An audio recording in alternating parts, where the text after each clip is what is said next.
There you go. Yeah. You see the Deepak Chopra. Did you read the Deepak Chopra paragraph? Yeah. The paragraph. Mm. I mean, he's written a whole article, but I just that was the end of the article. I thought what he talked about awareness was, up our alley, and there's so many things that people need to be aware of. It's an interesting situation we find ourselves in, isn't it? Like, I still can't help but think that there's only quite a small minority who was having this conversation in many respects. But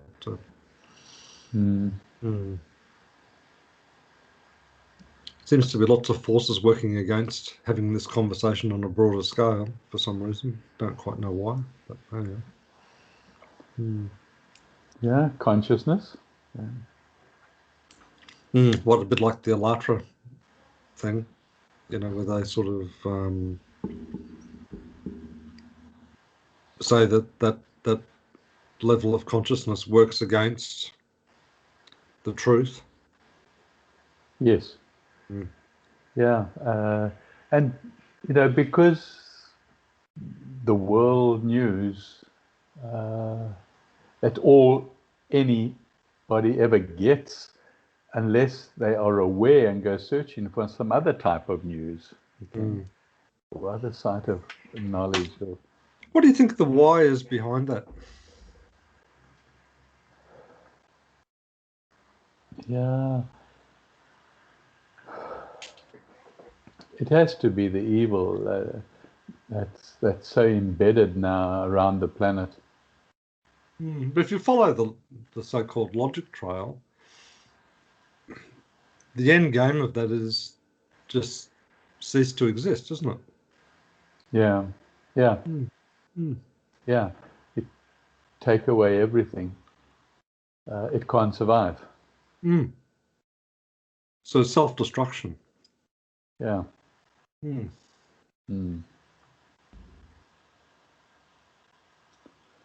And somehow, we all talk about, and it's written about, and is Armageddon, which actually says it's not a prediction, it's the end of a cycle. Okay,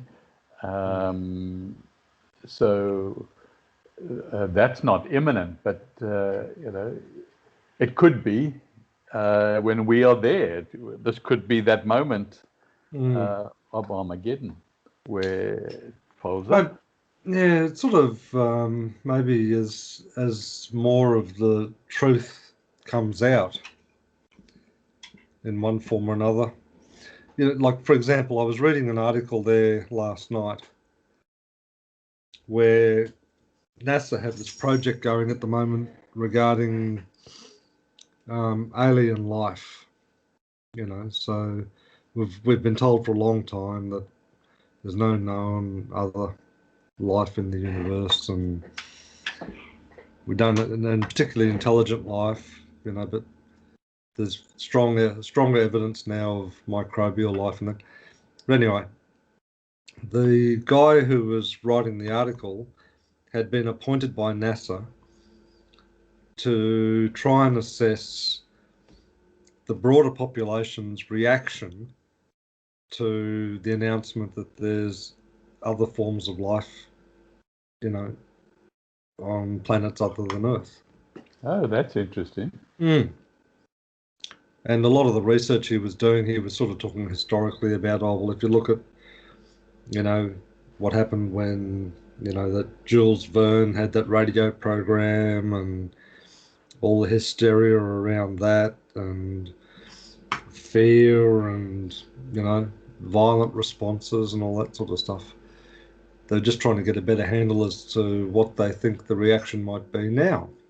And? Well, he hadn't come to any final conclusions, but it was interesting how he was testing it, and he basically, I suppose, like a scientific sort of test, So they decided to sort of, test with, I guess, a broad cross section of the public, And the nature of the test was, rather than talk about intelligent, life, that they just talk about microbes, on other planets like Mars and stuff like that. And the placebo, if you like, that they used was um, artificial intelligence. And it's like, what would you fear more, artificial intelligence or the discovery of, microbes on other planets? Okay. And naturally, most of the findings to date were that people were apparently more frightened of artificial intelligence than they were of, discovery of other life forms. Or microbial wildlife Yeah, forms, which it yeah. doesn't really impose a threat in people's minds, does it? No, no. Well, I mean, no. If they said reptilian life forms, Yeah, that's right. Or super intelligent life forms or whatever. yeah, So yeah, yeah. yeah. But it's interesting though that they've actually commissioned that sort of research, and have people employed. So reading between the lines, it's quite obvious that there's a whole lot of stuff which is about to be sort of rolled out, perhaps to the broader population that they've probably known about for a long time. Well, yeah, they have known for a long time, Mm. and it's no use asking you which one you fear most.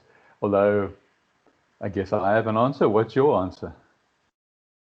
Well, fear. So I'm not a big fan of fear. Which one is likely to All be a right, bigger? Which one's? reword the word fear then. Which do you think could be most destructive to the human race? Yeah, well, I mean, potentially it's probably artificial intelligence because that's of our creation. So, Yeah. No, I agree. I totally agree. yeah.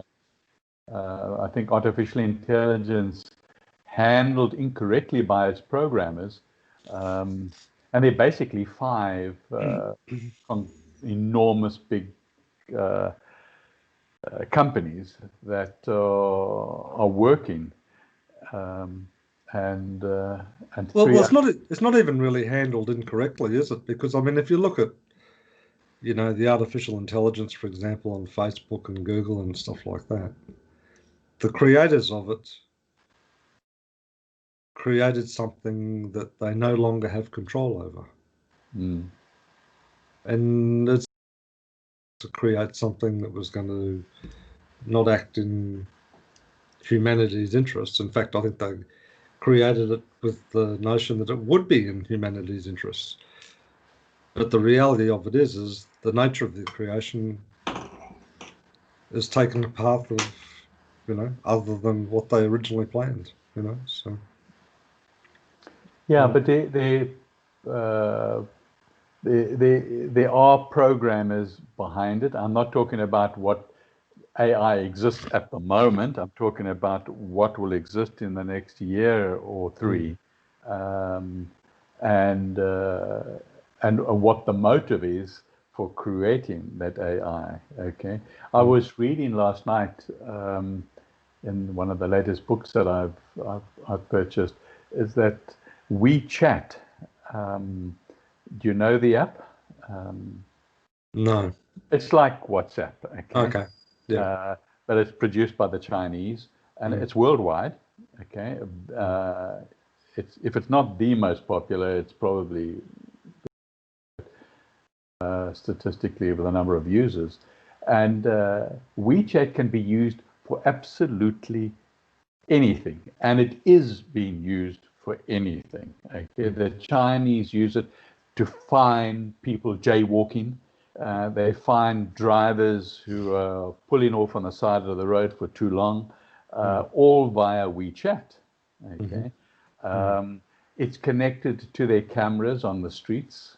Okay, Mm. um, and people find themselves in jail, without even being aware that they were being watched. Okay.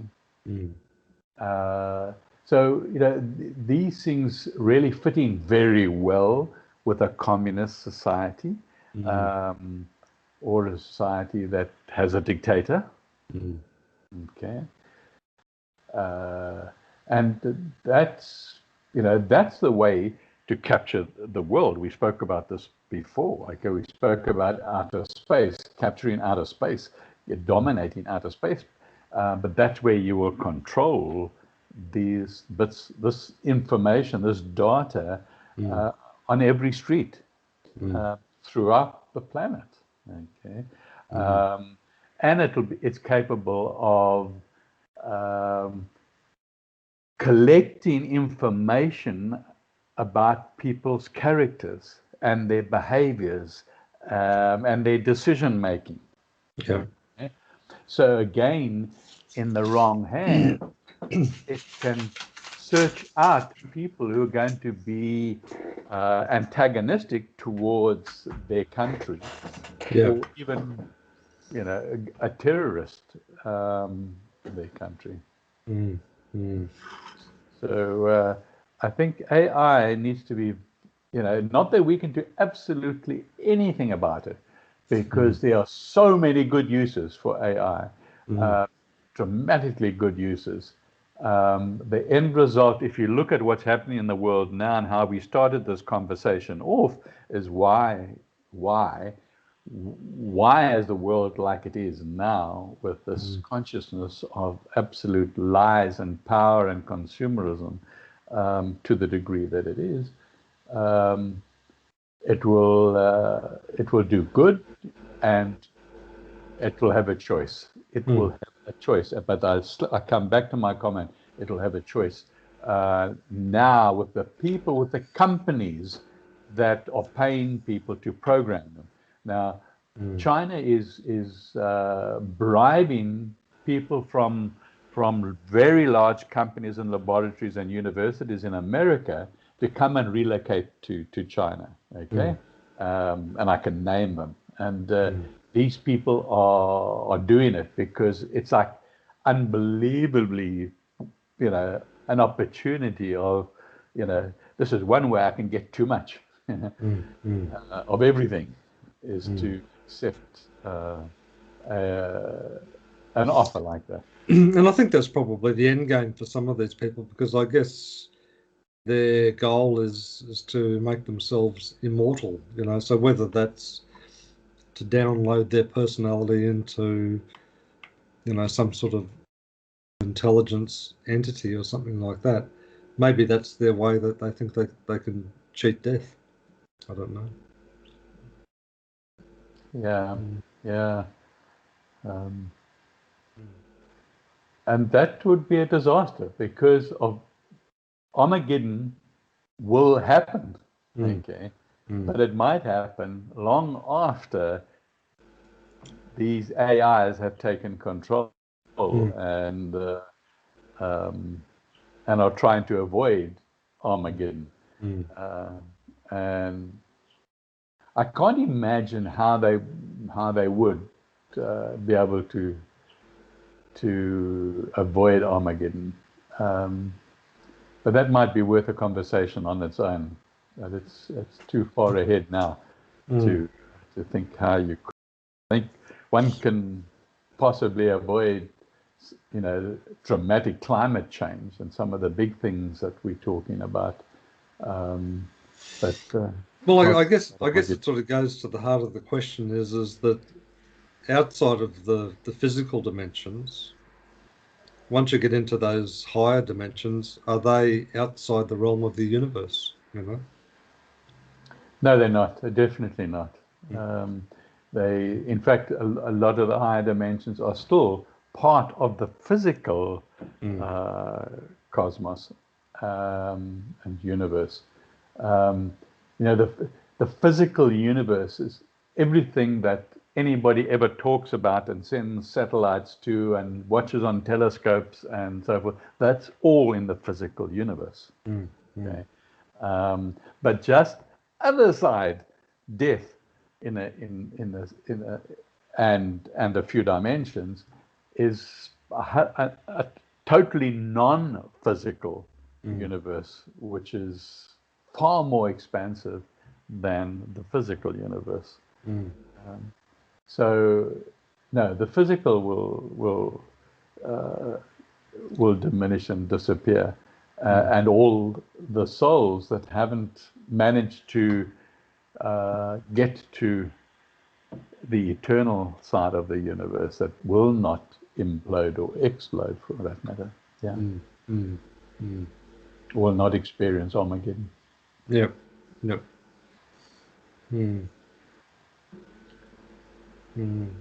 It still sort of fascinates me at one level, though, when you sort of think about it, like, this mad frenzy that some individuals have towards gaining wealth and power and so on.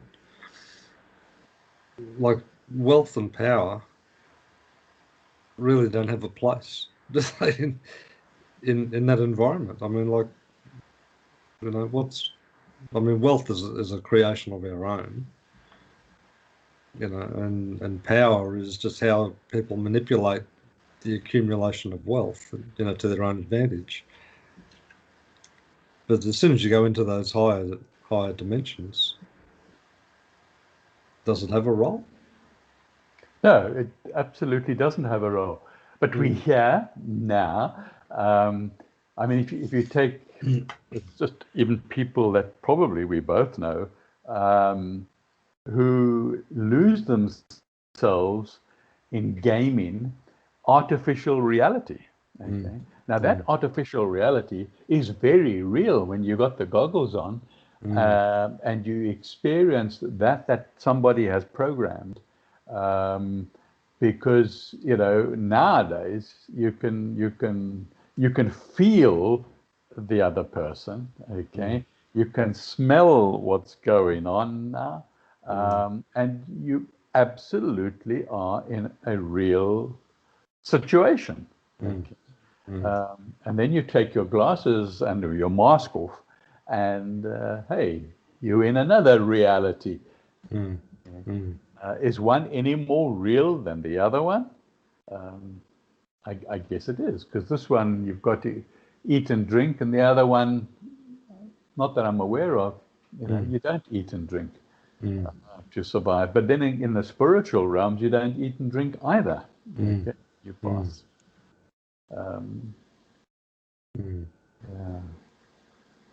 Yeah. It's fascinating, isn't it? Yes, it is. So do you think that the age in which we're living then is the transition from the physical realm to these higher dimensions? It should actually be easier, shouldn't it? Do you think, than perhaps in the past? Just repeat the question. I didn't fully Well, understand. the transition from the physical dimensions to the higher dimensions, given the age in which we live, the transition should be easier than it's ever been, shouldn't it? Oh, okay. I don't think, my opinion is, I don't think it's easier. I think it's probably harder because of the way this evil consciousness that lives in people and in the invisible as well, that's attracting all the negativity and needs the negativity and the pain and the suffering to survive. I think that is an attraction on us. And I think it takes probably more effort to really get the energies in throughout your system to be in the sympathetic realm of and not to live in the parasympathetic. Well, maybe then the answer to the question about do you need to eat? Well, maybe the answer to that is yes, you do, because if you look at those negative energies, they seem to feed off the propagation of fear and anger and violence and Yes. worry, all of that sort of stuff, don't they? So. Yes, you do. Yes, they do. And certainly, to keep the reality of the physical body going, there seems to be a certain amount of nourishment from the physical, vegetables and meat and water. But there's certainly a lot of nourishment that can be allowed through from a higher source of energy. And that is why I think in many of the ages past, and certainly this age in certain parts of the world, you get particularly in the East, you get people meditating and opening up their chakras. And those chakras are energy levels, both in the physical and above and below the physical. So that tells you, I think, a lot that's possible. But are you and I consciously trying to open those chakras? Are we aware that there is a nourishment coming from there that can keep us alive? Or is that our objective, is to move away from other lower forms of nourishment, like fruits and vegetables, and move into energy forms? Maybe that's a thought. Yeah, there seems to be a lot of logic around that, doesn't there? Yeah.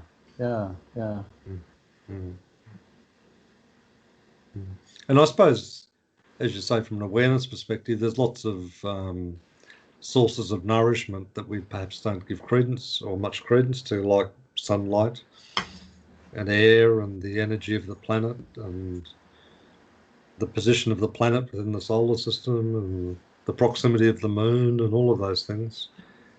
They all have a direct bearing on our well-being or otherwise, don't they? Yes, they do. They do, and on our psychology as well. And definitely play a major role, particularly the sun. I think that, because that in a way is also a mixture, I believe, between the physical and the non-physical.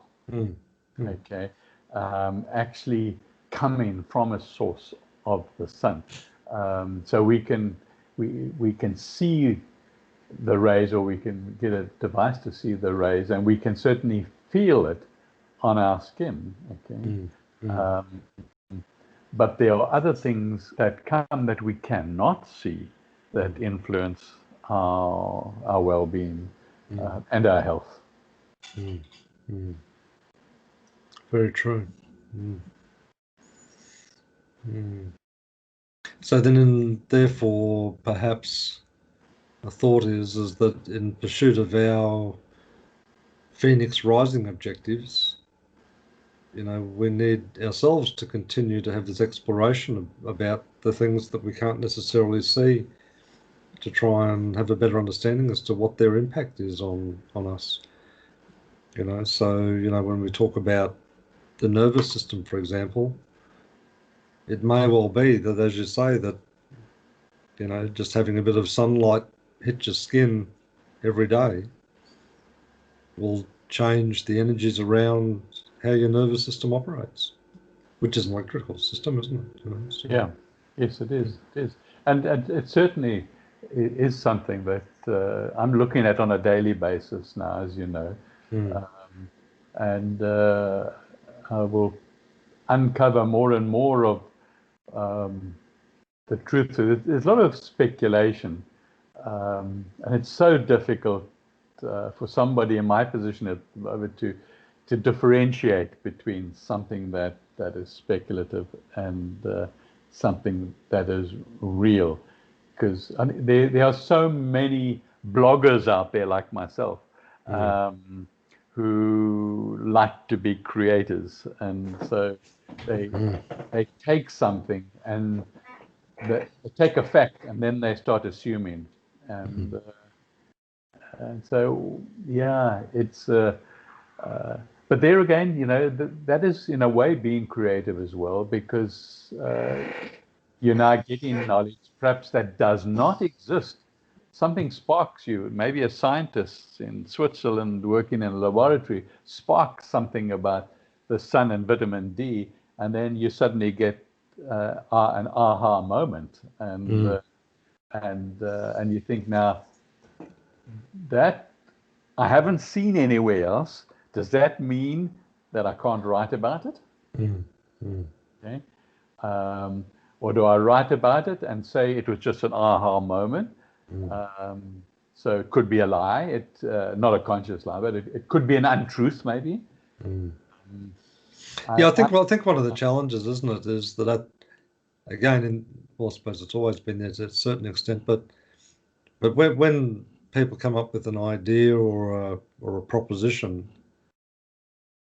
it's quite often advanced as a bit of a generalization. But the reality is there's always going to be various aspects of it across the spectrum, isn't there? Like to give you an example, I was watching that Netflix thing there a little bit last night before I went to bed, and they were talking about milk. Is this the one, Rotten, that you were watching? Yeah, Rotten, yeah. And they were talking about milk and dairy farming. And, like, because the consumption of processed milk is steadily declining, year on year, a lot of dairy farmers in the US in particular started selling what they called as raw milk, which is basically unprocessed milk, so milk straight from the cows. And their argument was there was a lot of health benefits associated with consuming raw milk. And maybe that's true, I don't know.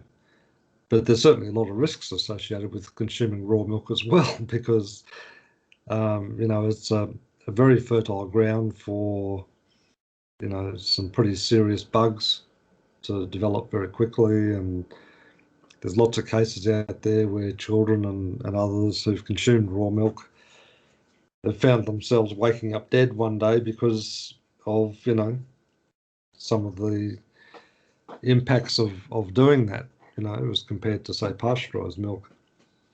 And I suppose also raised the question about, well, should we be consuming milk anyway? But cow's milk anyway. But the idea of sort of saying, oh well, raw milk has a lot of health benefits associated with it.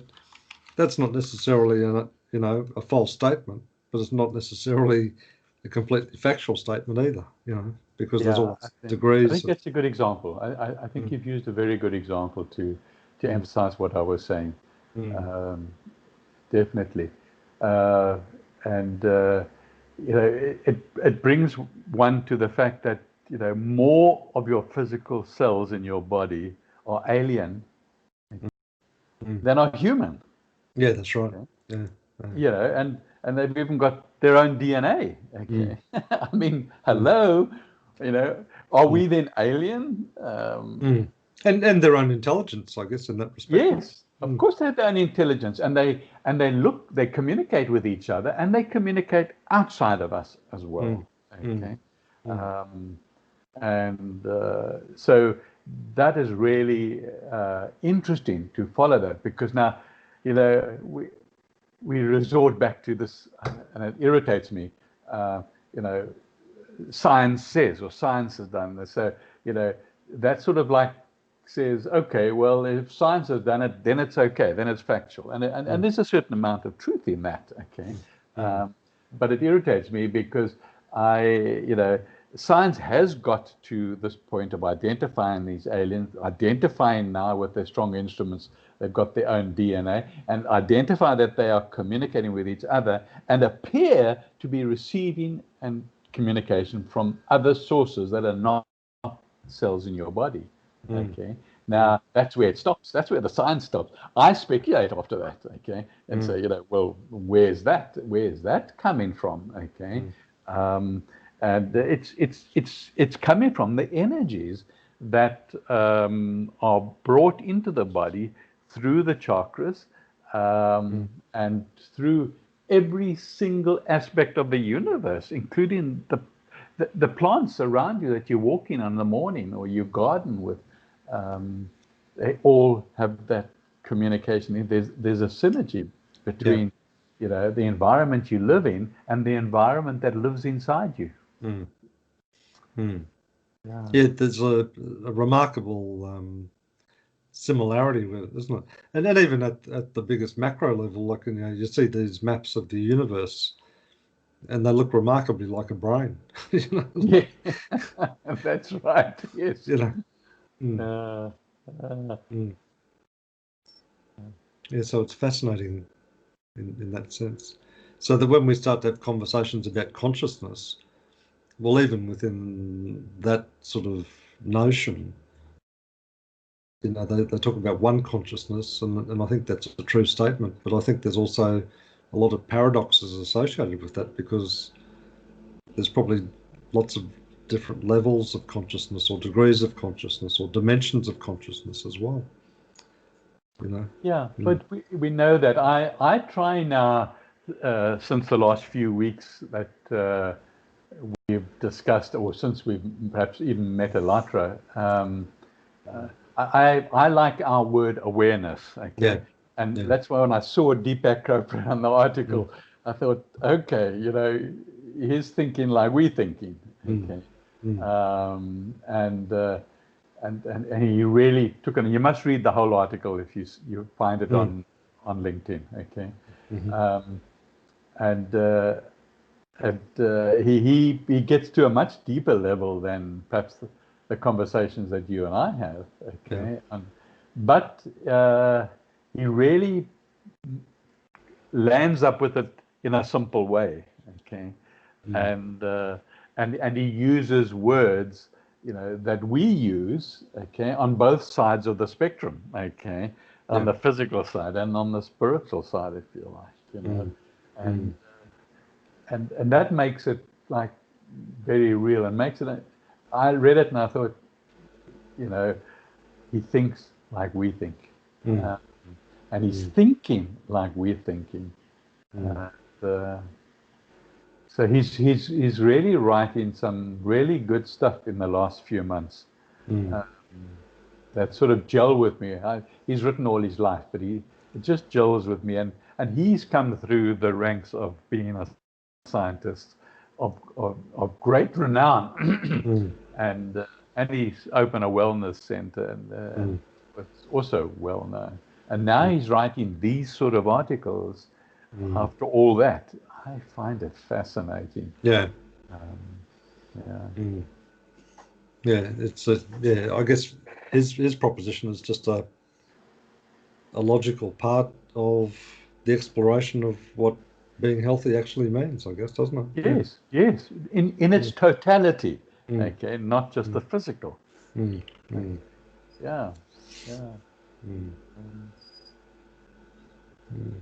Yeah, it's like your Sadhguru guy, too.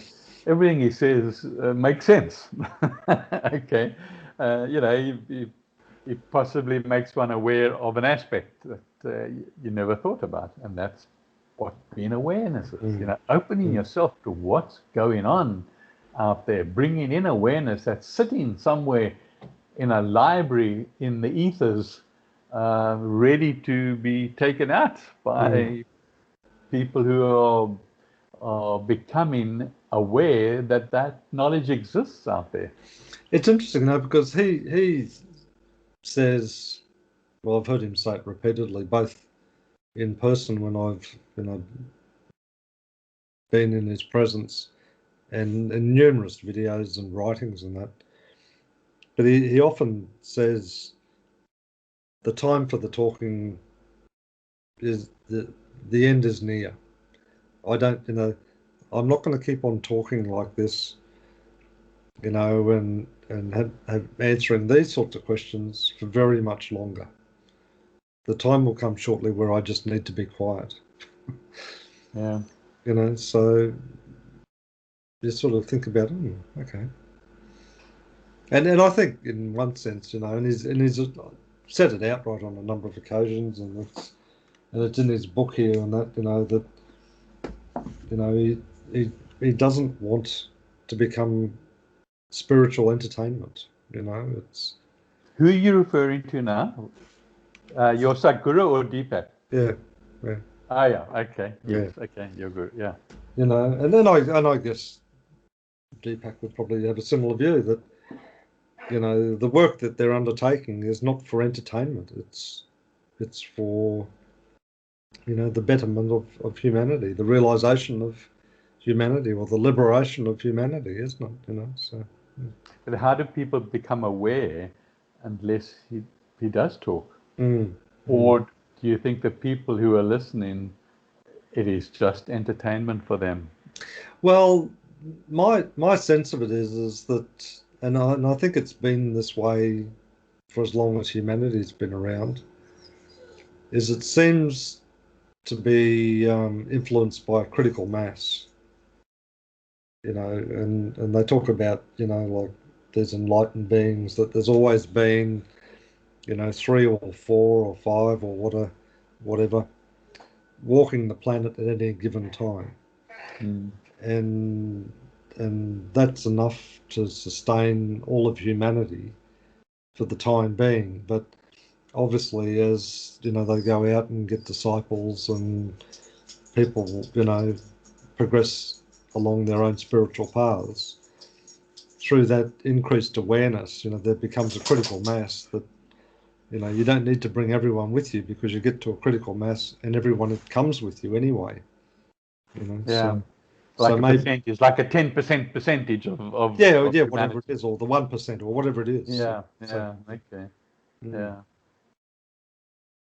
And you know that's enough to you know sustain everything. You know, and I think if you look back at a lot of the traditional sort of scriptures and that, I'm not sure about where Logos sits on it, but you know, if you look at putting aside all the politics and stuff, but like traditional Christianity and that, you know, like Christ the Savior, you know, and the disciples, you know, well, there was enough there to save all of humanity. You know, so Mm. it's only a small number, but it was nevertheless enough. I just have to Yeah. go and just have to go and let this dog out. Wait a second. Okay. Sure. There you go.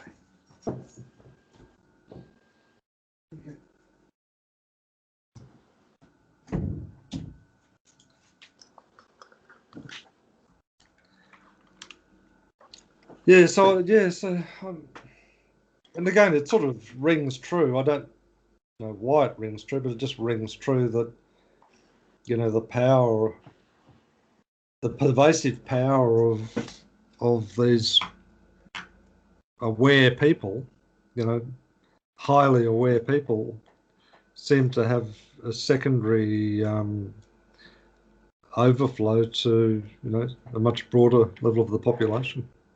Mm.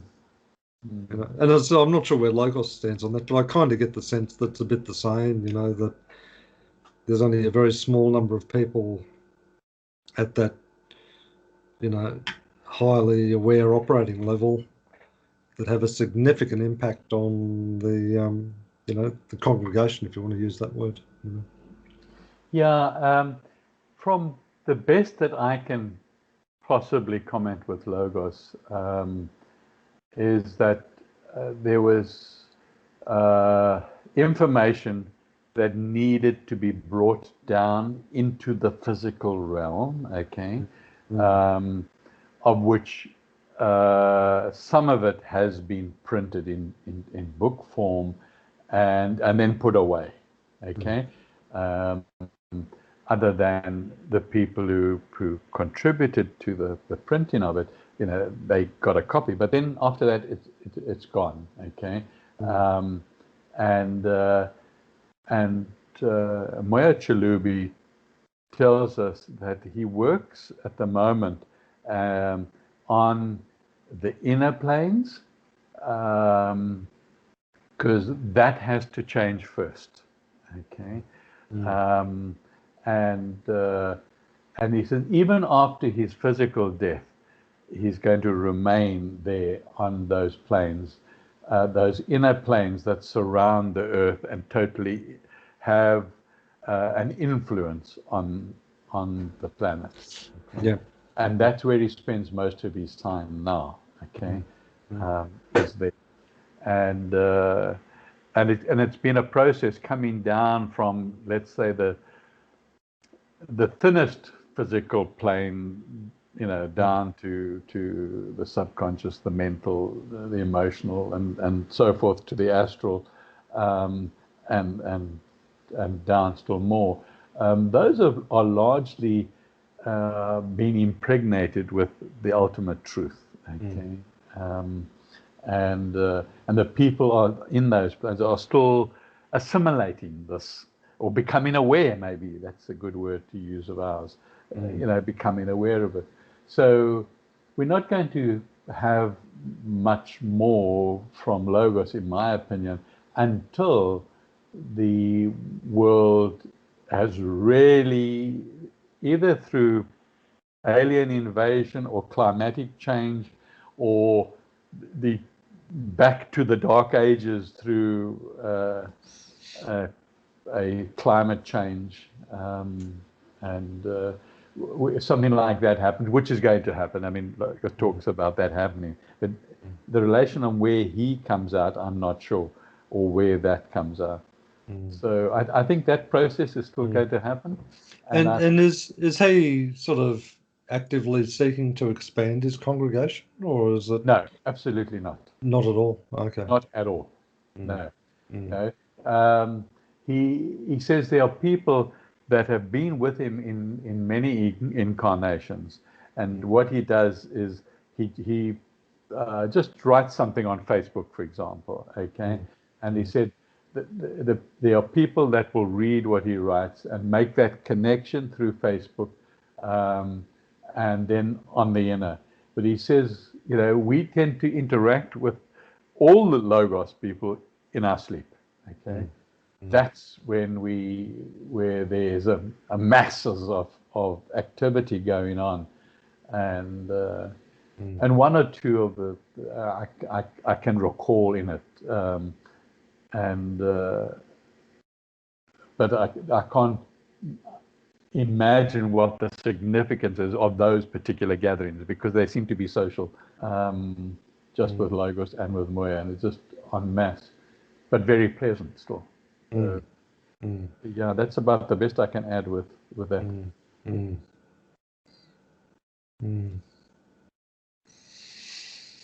Certainly an area worth seeking further understanding of, or increasing the awareness of. That's for sure. Yeah, but it's very difficult if you're referring to Logos, because the books are not freely available. That's the problem. And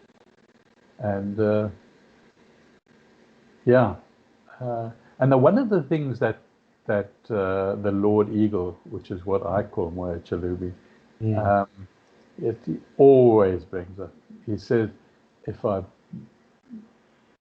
put the books on in the libraries and on the shop floors, he says people will take that knowledge, mutilate it, and spit it out as their own, and it will be diluted and it will lose its power. He said, at the moment, each word that comes down through the Logos, each word has power, and the word in relation in the sentence has power. Okay?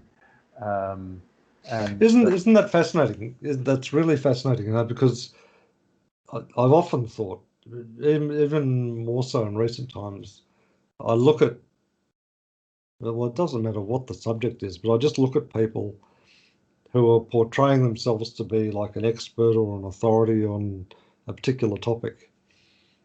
And the fact of the matter is they're just regurgitating information that they've picked up from somewhere. Sure. Yes. But when you, and Sadhguru talks about it, and the Lord Eagle talks about it, about these words, and it's more about the sound, the energy that gets transmitted. Sure, there are words there, and the words are sort of stuck together so that they perform some sort of meaning or story, but that's not where the energy is. The energy is in actually the sounds of the words themselves. Yeah. You know? Yeah. And the more you read, the more that sound is like an orchestra.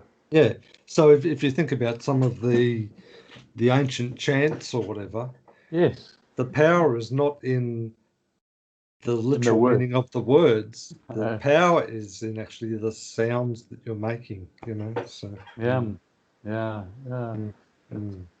Because I guess when you and I were growing up, there was the Yeah, yeah. Mm, Okay. mm, And yeah, and I think things have evolved now. mm. I think the But yeah, because even Sadhguru talks about there's a sort of one sort of elementary sort of chant, you know, it's called Brahmana Swarupa, mm, you know, and someone says to him, so what does that mean? And he says, oh, well, it doesn't really mean anything. that's right. He says, you know, like, yes, they are words and the words have been arranged in a certain way to carry a little story, but the purpose of the story is just for you to say the words, you know, and no other reason Say the other than sound. just Yeah. say the words, you know. So Yeah. Yeah. yeah. Yeah. Mm. Yeah.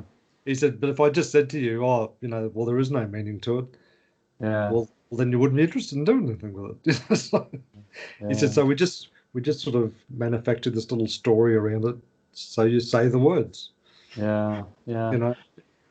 And yeah, it's true because the Lord Eagle also talks about the chant. Okay, he says just chant. Okay, Mm, and he gives the chant that mm, it's the Who chant, which is a very ancient mm, Hindu chant. That my mm. research has shown. He didn't tell me that.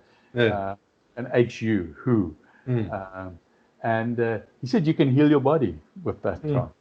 mm, Okay, you got a problem. Who? And that's part of what's going to be in the magazine, in the energy, in the mm, finally mm, will be those sort of things. I won't you know I won't print something mm, that Logos doesn't want me to. mm. But yeah, But it's absolutely right though. It's absolutely right because if you look at the body, however you want to define it, whether it's physically or physically in other realms as well, um, they're just energy levels, aren't they? And there's certain ways to activate those energies. Through the chakras and through chants or breathing or whatever. yeah, So, through your skin, through the mm, pores in your skin from the sun. Yeah, mm, mm, yeah, mm, through your eyes.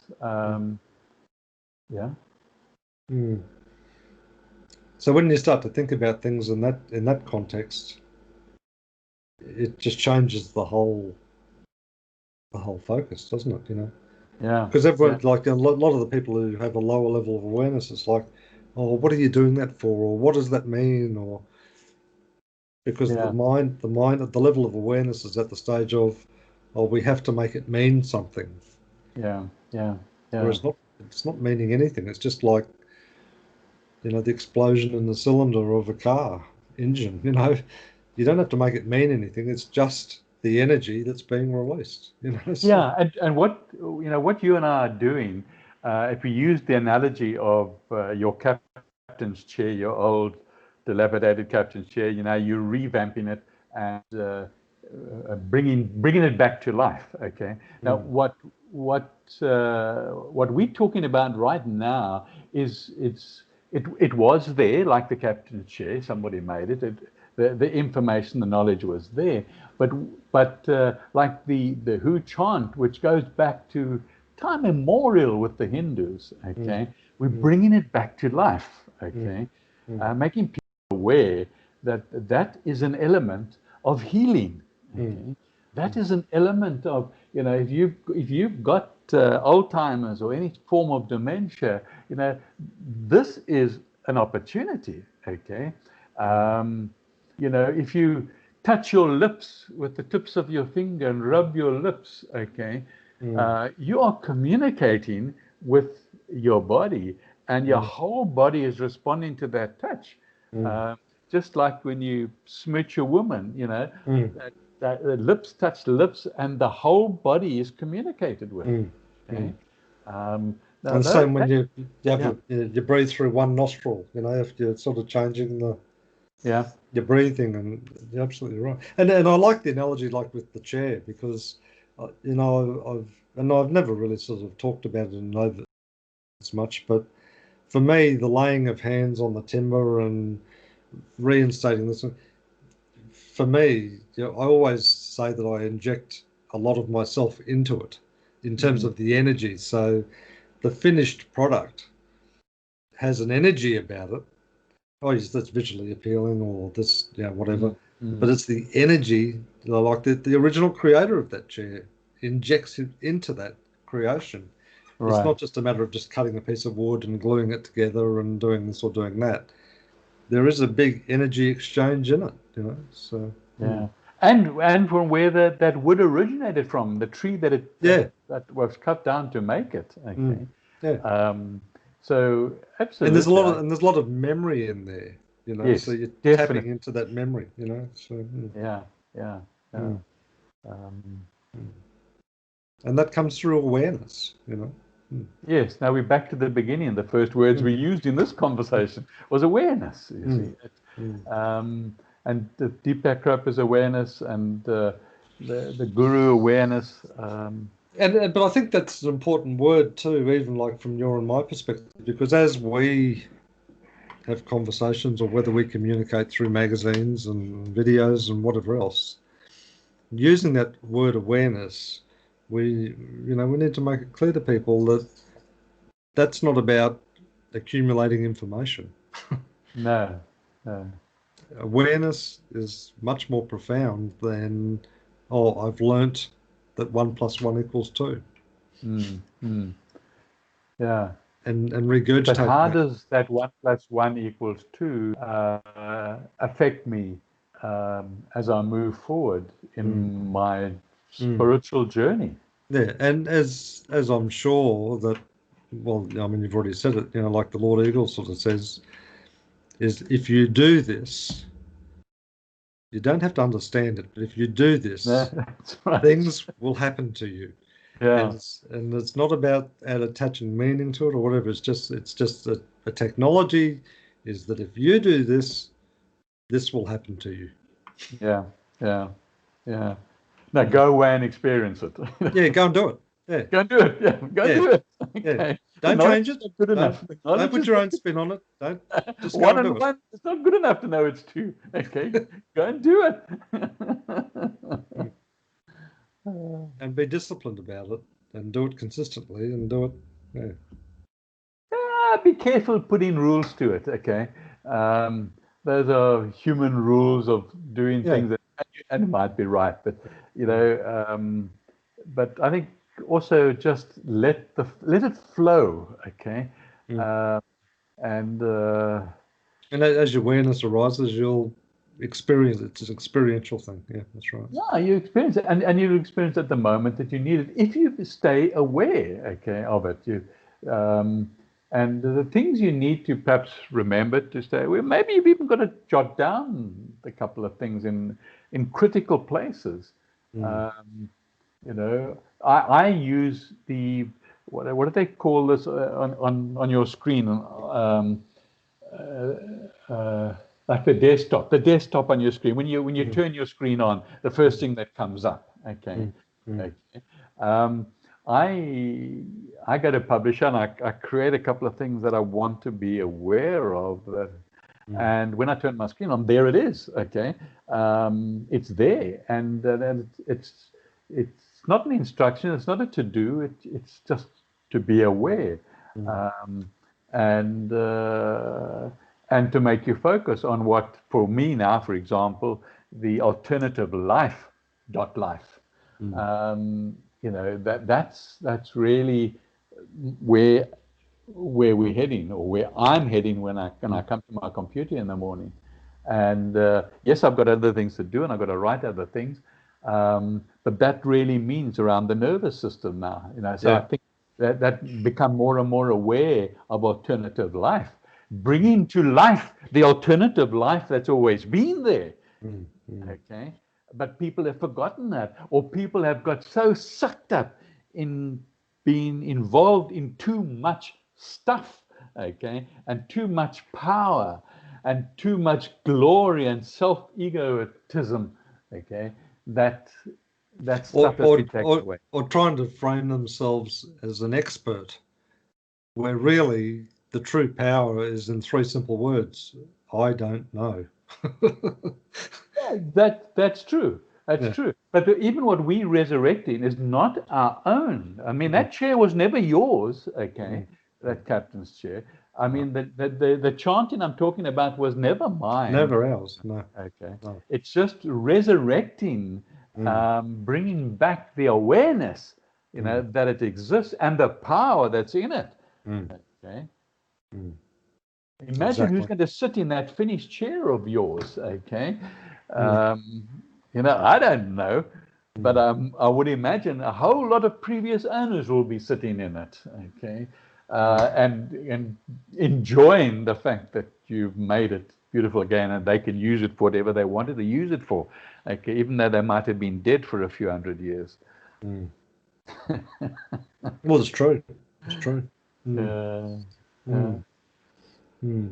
And part of that awareness is that, you know, people talking about, you know, owning things. We don't own anything really. You're just the custodian at any point in time, at a given point in time, you know. So and you pay money for it. Yes. Which kind of makes it even more absurd, doesn't it? But anyway. Interesting. So very, very interesting.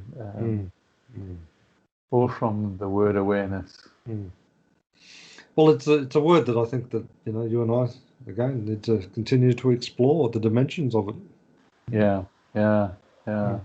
Like today's conversation's been quite crystallizing for me in some respects, and opened up a whole range of it, and opened up a whole range of other avenues of inquiry as well. So yes, and it focused me back on you know, there's some extra things to do with the nervous system and the critical way the nervous system works with the universe, and right through you. And I guess in some respects that's almost like a definition of God and God itself, isn't it? In the respect that they say that God is completely aware. Certainly, totally aware of the non-material creation. And I mean, from that implication is that the material was, you know, created from the non-material awareness. I mean, the words are clumsy, but it's almost like, you know, the ultimate awareness, like omnipresent, omnipotent sort of thing, and that completely aware, all-seeing, all-knowing. You know. Awareness, you know, expert level. Yes, I agree. But available to each and every one of us, though. If we're aware. Exactly.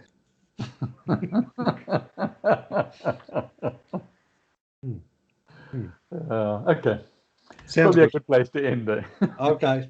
Very thought-provoking. Thank you very much. That's been a really valuable conversation. It's been great. It's been great. Thanks a lot, Dan. Okay. Talk to you soon. Okay. Oh, before you go.